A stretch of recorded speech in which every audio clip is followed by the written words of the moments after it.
ᱪᱮᱫ ᱞᱮᱠᱟ ᱢᱮᱱᱟᱜ ᱯᱮᱭᱟ? ᱞᱟᱭᱤᱵ ᱨᱮ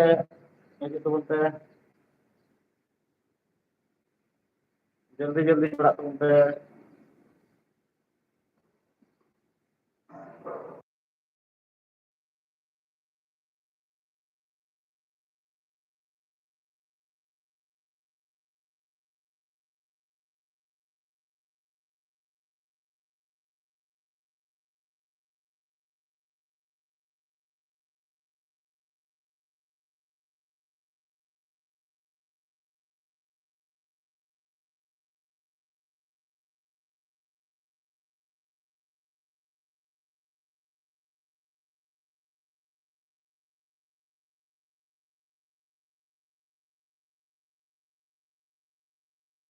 ᱞᱟᱹᱭᱫᱟᱢ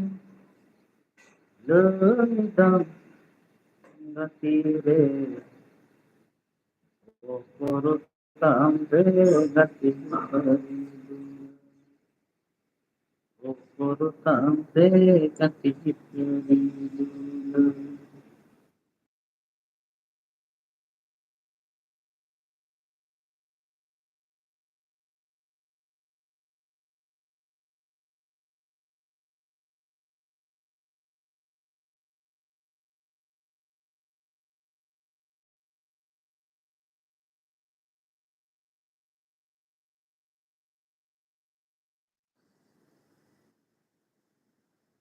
bóyá ko jepit kita pese ᱧᱮᱞ ᱛᱤᱭᱳᱜ ᱠᱟᱱ ᱫᱚ ᱞᱟᱭᱤᱵ ᱨᱮ ᱩᱥᱟᱹᱨᱟ ᱩᱥᱟᱹᱨᱟ ᱦᱤᱡᱩᱜ ᱯᱮ ᱪᱮᱫᱟᱜ ᱯᱮ ᱵᱤᱞᱚᱢ ᱫᱟ?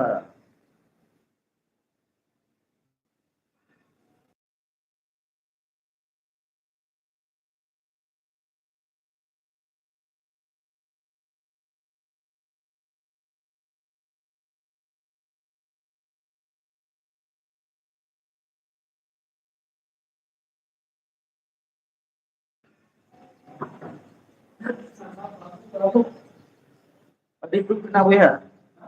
ᱚᱠᱚᱭ ᱜᱮ ᱞᱟᱭᱤᱵ ᱨᱮ ᱵᱟᱯᱮ ᱦᱤᱡᱩᱜ ᱠᱟᱱᱟ ᱢᱟᱥᱮ ᱟᱪᱪᱷᱟ ᱠᱚᱢ ᱮᱠᱞᱟ ᱵᱤᱱ ᱵᱩᱡᱷᱟᱹᱣᱟ ᱩᱱᱟᱹᱜ ᱜᱷᱟᱹᱲᱤᱡ ᱞᱟᱭᱤᱵ ᱨᱮ ᱦᱮᱡ ᱠᱟᱛᱮ ᱦᱚᱸ ᱚᱠᱚᱭ ᱜᱮ ᱵᱟᱯᱮ ᱦᱤᱡᱩᱜ ᱠᱟᱱᱟ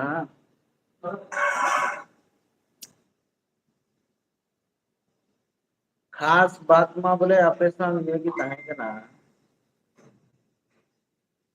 टॉप पे लाइव पे बया को नॉय नुका नॉनिंदे सौदा मसला प्याज रसुन अंडे मिटे बुटुंग ते चेदा जे अभी गान उद्गार कना और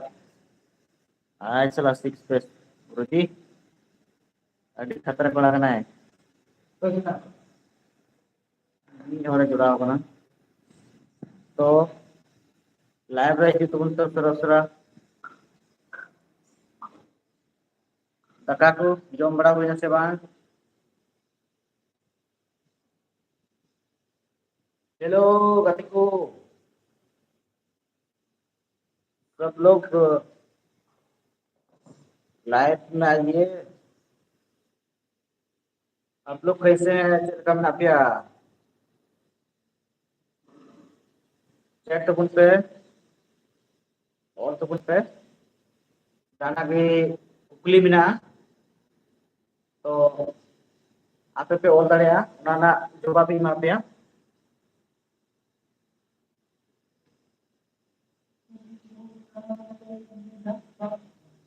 जोड़ा तबुन पे दाका तो विशेष कार चीज गे तबुना चेदा जे ᱚᱱᱮ ᱚᱱᱠᱟ ᱯᱷᱟᱸᱠ ᱨᱟᱠᱟᱵ ᱦᱩᱭᱩᱜ ᱠᱟᱱᱟ ᱡᱮ ᱢᱮᱥᱮᱡ चैट हुई कना से बांग बापे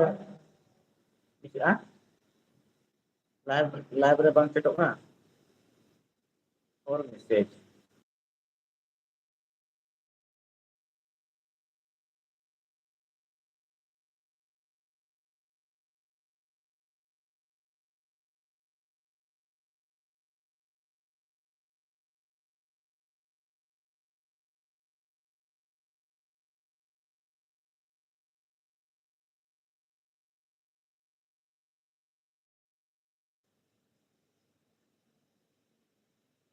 Under the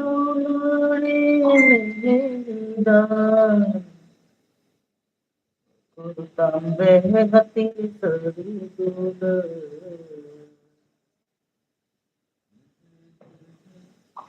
भैया को कोई भी बपे ओले कांग चे हो बस बुझो दाड़े kana बोले ऑल पे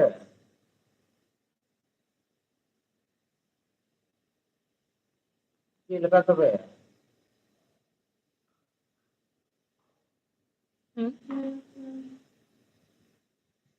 welcome to live chat remember to guard your privacy and aided by your community alliance oh my god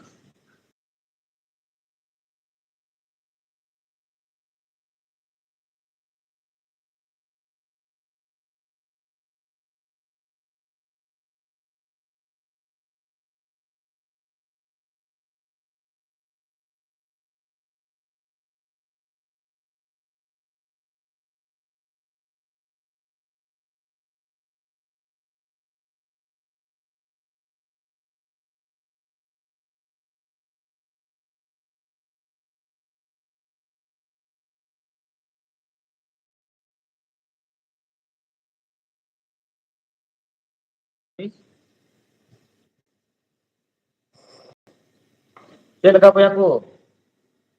huyuk kana sekarang live chat masih live kan ada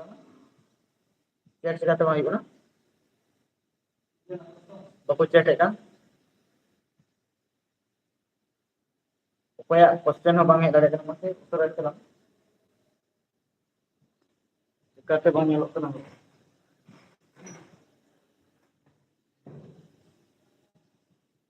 hmm konflik kurang belum chalang se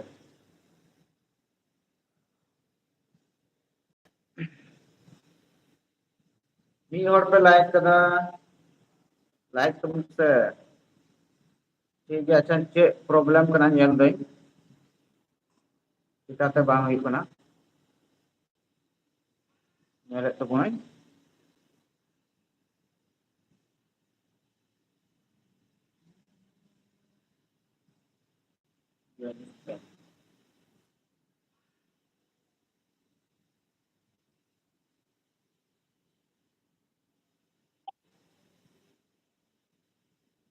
itu sudah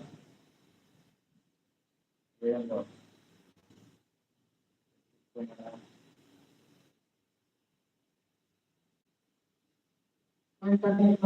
nah chat bang kana oh अच्छा Kartik blog तो Kartik hello है भैया और तो बोल में Kartik ST Mantosh हाय कैसे हो ब्रदर ठीक है आप कैसे हैं फिर कार्तिक ब्लॉग कैसे हो ब्रो मस्त हैं आप ही कैसे हैं फिर नेक्स्ट नेक्स्ट सेट तो जुड़ाव करना भैया मेनकान नोंडे बार हर को सदरना और पे हर को सदर करना 15 जन गान को जुड़ावना 15 गान फिर अचोना को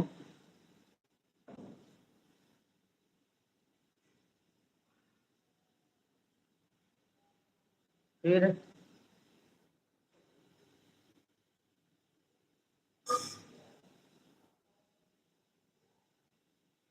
anda kata benak kana dakai dali और ono kereta ko nonde sauta saling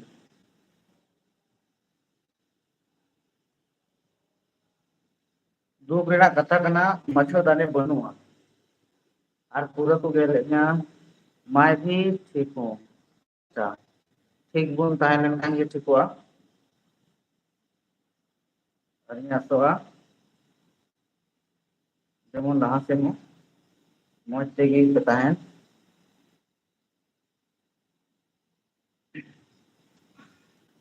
तो एसटी मतलब भैया परे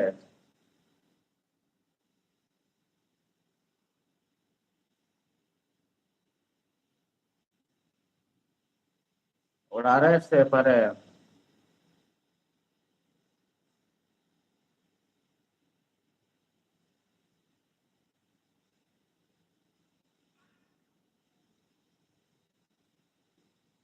तो आर मिटे भैया जोड़ावन तबना मा भैया आमा हो नुआ प्रदीप ब्लॉक रे मानव सला आतंग दाराम से आमा स्वागत मेना। घर में हूँ। अच्छा ठीक है।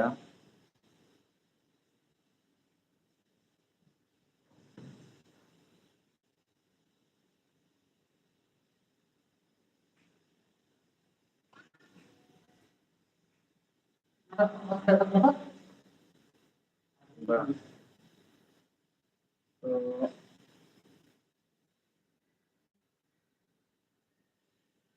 घर में हूँ नितो 8-17 हुई बना और अलिंग दाता मासुक तंत्रनिया रोको बांग तो मैं ठीक है बांग दाता नहीं होता पर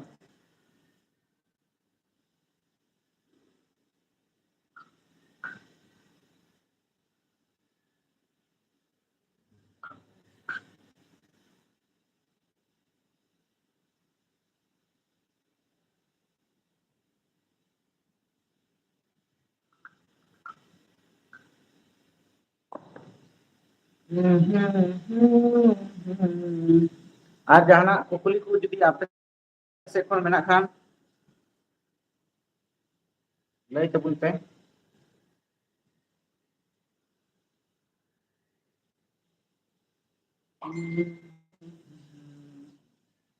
गाते को बीटान अडी असली मुद्दा ओका दो पाकुड़ जिला रे से दुमका जिला रे ओका दो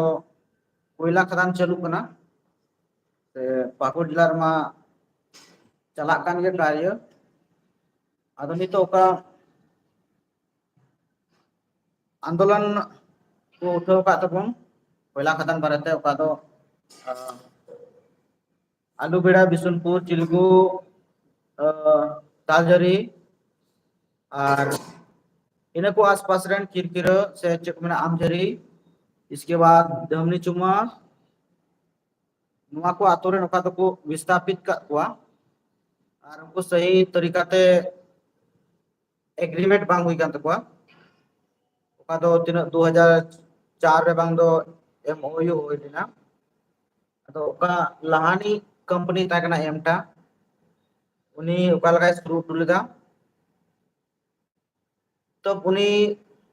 किसी तरह उनी चितारे एफआईआर होइना एफआईआर करते उनी ओंडे कार्यालय बंद के ले आया कार्यालय बंद करते फिर नुई डब्ल्यूपीडीसीएल ना डब्ल्यूपीडीसीएल हेज कना नितो वर्तमान रे फिर मिटे बीजीआर मेनाया तो नुकिन ओका मेना किन बारिया कंपनी नुकिन ओका वीडियो से खबर लेकाते बडाय कना जे फर्जी तरीका ते जमीन अधिग्रहण बांग हुई कना और उनको सबूत बनवा जे जमीन अधिग्रहण हुई कना उना हम मिटे अडी मारांग अबो संथाल हॉपन साव चे को मेना अन्याय हुई कना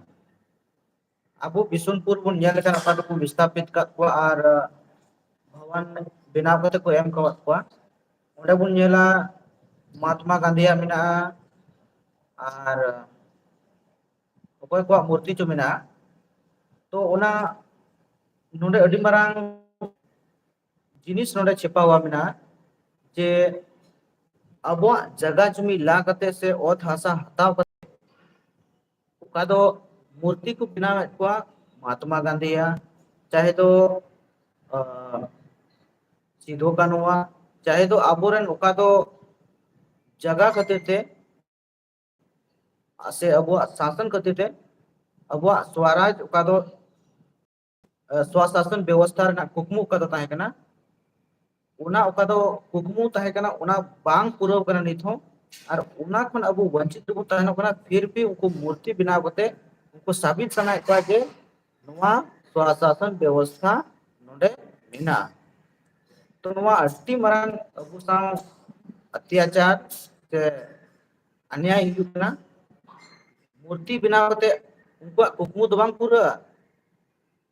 उनको सारी की कुकमु सारी चुई तको हुआ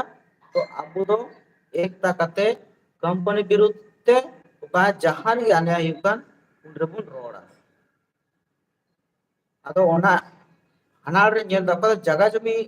हताव कते फर्जी तरीका ते को हताव किदा फिर विस्थापित कित को आर सिदो कनुआ महात्मा गांधी मूर्ति को बनाव कदा अच्छे उनको साबिसन है को ताले नुकु ले मानो देखवा मानो तो बा उनको कुकमु भांगोड़ कते जगह जमी को अथ हसा को हिलमदा अदो नाते नेल रे माडी सजाव नेलो कना सरिया और उनको कुकमु का छिन चतुर कना आना दो देशो कना महात्मा गांधी कथा होता है कना जन सिद्ध अधिकार से बोले जन्म खन से को मेना अबुआ पश्चिमी अनुसूचित क्षेत्र रे नेल लेखा नोका दो पंचायत राज मेना तो कुना उना हो स्वराज जनसिद्ध का अधिकार है आमा राज आमगी मालिक का नाम स्वराज मतलब खुद का राज रे अब बुन नितबुन एड़े चुकना चाहे तो बालू को लेकर के चाहे तो तिल सकाम को लेकर के नुआ तो ग्राम सभा अंतर्गत रे हिजुक कना जल जंगल जमीन हमारा है खाली लटू लटू नेता को जिम्मे हमारे नेता को भाषण बढ़ाए तकना यानी कि जल जंगल जमीन हमारा है और वास्तव बुन नेल खान जल जंगल जमीन दो चे अब रैयती जमीन हो उनको हुई कना और चे हम बबुन उकड़ा दड़े कना अतो नोवार अडी भावना ना कथा कना सनाम हड़ बुन उदिसवा सनाम हड़ बुन जागवारवा और ओका नितो दुमका पाकुड़ से हमरा पचुड़ा साउथ कोल ब्लॉक खन ओका कोयला खनन से उत्पादन कान ओडे खन ओका तो सप्लाई कना दुमका फिर दुमका खन पाकुड़ चला कना तो ओना मार्ग नितो बंदो के मेना अयुब दो नाइट से तो खुला कना और डे से तो 6 बजे खन 7 बजे अभी बंद की ताना तो नुंका के हुई जरूर मा उनको लगी कंपनी लगी ओका दो पब्लिक रोड कना नुआ दो उनको लगी यानी कि अलग से कॉरिडोर बनाया जाए मतलब अलग से उन लोग के लिए आने जाने के लिए या कोयला ढोने के लिए अलग से रोड उन लोग के लिए होना चाहिए तो को जहाँ कदम उठाव का तबना अब बुहा को तो उनको सपोर्ट दिल से बदुत्रम ब्लॉक से खन सपोर्ट को नामे कान गया गणों से चे को मना सरहाव मा इमा को कान गया फिर जोतोड़ बुन सरहाव के साथ साथ उनको बुन गणों को और जहाँ साहब की अन्याय के खिलाफ हम लोग लड़ेंगे और मदद करेंगे अंग्रेज बिदल कौन की अबू दुबुन चे को मेता सिंह छतुर कना बुन सात समुद्र पारम बिलत सरकार ओका दो अबू को नोडे भारत दिसम रे हेज कते यानी कि अब ओत हसा जगह जमी टिंग कते अब को चे को मेना नाचार कान थाना आइमा लेकाते शोषण थाना को अदो ओका अब दो पश्चिमी अनुसूचित क्षेत्र रे रूढ़ीवादी प्रथा मेना उना दो पहिल खन ओका दो चे को मेना चलाव हिजुक कान उना रूढ़ीवादी प्रथा की आबुआ मारांग शोषण दो से स्वशासन दो तो उना स्वशासन व्यवस्था अब बुन दोहो जोगामा और बुन बचाव दो तो मा अड़ी घड़ी हुईना और पासे आपे हो जाना कमी मेना खान जस्ती घड़ी बन डिस्टर्ब पे तबना और मैं कोई ज्ञानी नहीं हूँ, मैं एक ज्ञानी का प्रेमी हूँ, इसलिए मतलब आधा और नौका को मना है अड़ी ये देखा तो ओना कथा तो बात करना अब वो संथाल समाज रे ये लोगों का जहाँ थोड़ा जा उड़ी जहाँ बड़ाया तो उड़िया चे को मेना आया क्षेत्र कौन से आया स्तर कौन आई ओका तीने बड़ाया उन्हें एक कुरुमुटुए कना बोया और लाइन चलावन खान तो आपे हो मजा तो बप्पे को तो नॉय नॉय ट्रॉय तिगी चेंज रोड kan तना चेंज रोड तना गुरुजी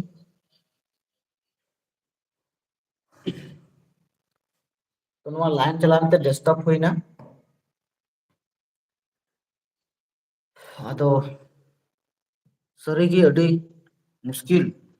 कतो मा तबे नित लगी तो बाय बाय निंदा जोहार गुड नाइट मा नदो बन गिती जो नितो तो चेदा जे लाइन चलावना और पंखा हो ओने onka पे ñele kan याने कबा को बोचुरो कना अड़ी धीरे धीरे तो बहुत अच्छे बात बोला है भाई, एकता होना जरूरी है सही में मुंतुस एकता होना पड़ेगा नहीं तो चेक को मैंने कहा जितना अन्याय सहते सहते जियोगे आने वाला पीढ़ी भी या पीढ़ी भी वो लोग भी अन्याय सहते रहेगा अगर अन्याय के खिलाफ अगर लड़ते लड़ते मर भी जाओगे तो आने वाला वो लोग लेंगे तो नहीं तो उल्टा के युग अब ओका दो 30 जून 1855 रे अबुरेन सिदो सगल सगल होड़ लड़ाई लेना को मायाम गड़ा को तुलदा संताल परगाना जे पूरा अंग्रेज व्यवस्था खन सहारा लगी से उनको लगा को लगी मेनखान उना कुकमु नितो उल्टा के हुई कना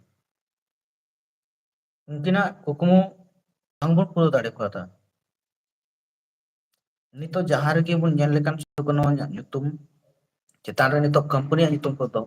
ऑल दा जगह जगह रे नुका ही ñel कदा का तो बॉल राती ठेन स्टेज को बना बड़ायदा उन्हें सिदो कानो क्लब तान कना जहां प्रोग्राम में कानो सिदो कानो क्लब में पहुंचोगा कंपनी nyutum को ऑल तो ठीक है जस्ती बांग लेक्चर करते नुका की अदो मैंने तो बना संडे प्रत्येक संडे लाइब्रेरी हिजुग तो बना जो भी क्वेश्चन था ना तीन इन जवाब इन अंदर ना पे जवाब इन मापे तो संडे दिन ठीक मातो भाई निंदा जोहार बाय बाय